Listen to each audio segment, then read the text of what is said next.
Good morning, Chris Robinson, Robinson Ag Marketing with today's pre-opening grain comments from Monday, August 11th, 24 hours or so before the next USDA report. Well, the fireworks overnight, got to get right to it. President Trump, around 10:20 at night, sent out a tweet on Truth Social, and it sparked a pretty good rally in the soybeans. I'm going to read you his tweet as exactly as I can.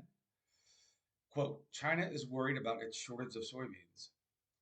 Our great farmers produce the most robust soybeans. I hope China will quickly quadruple its soybean orders. This is also a way of substantially reducing China's trade deficit with the USA. Rapid service will be provided. Thank you, President Xi. That was at 10:21 p.m. About that point, if you look at the 5-minute chart, November beans went from let's just say 987 to uh, 1015. So a pretty big spike there, almost 30 cents off the lows. As I'm talking to you right now, we're up 16 cents. We've backed off a little bit. We're still up about $10, 10.04. I'd say any port in the storm, right? Right? If you're and we're in trouble, we are. Soybeans are expecting a pretty big crop. Now, some people are thinking this heat may shave the yield. Well, God love them. I hope so too. Again, this market needs all the help it can get to keep prices higher.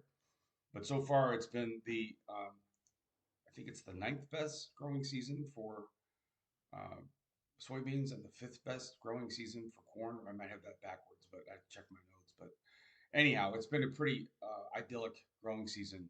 So anything like that this gentleman can say, God bless him. Now he needs them to open up their checkbooks and buy more. It's a shame he didn't say something about corn because corn is the real issue. We're looking at, are we going to get a 16 billion bushel crop? Are we going to get north of a 16 billion bushel crop?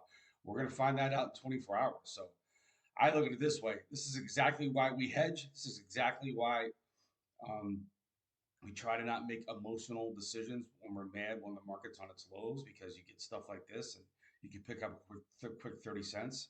I'll say this, I'm not recommending cash sales here, but if you need cash flow for whatever reason, reward the 20-cent rally. If you're concerned it's going to rally another dollar, hold back a nickel or 10 of that 20 cents.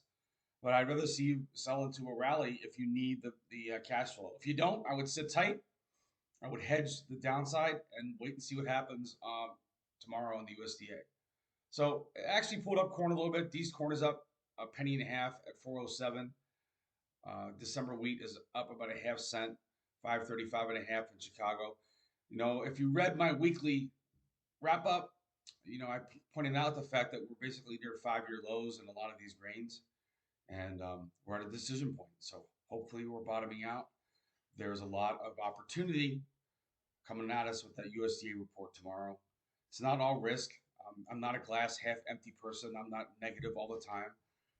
I do like to defend the downside and keep the upside open. And today is going to be a big day in the cattle market. After the action we had Friday when we were locked limit down to the close, how are we going to open?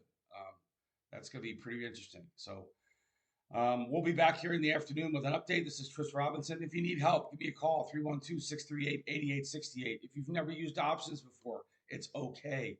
That's what I'm here for.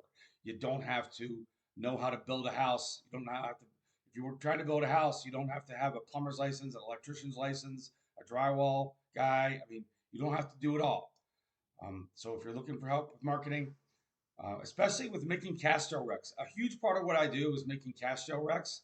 I don't even get involved in that. I don't charge a bushel fee or an acre fee. A lot of these operations out here, they charge 3, 4, $5 an acre just to talk to you. I do not do that. So give me a call, 312-638-8868. Have a great day.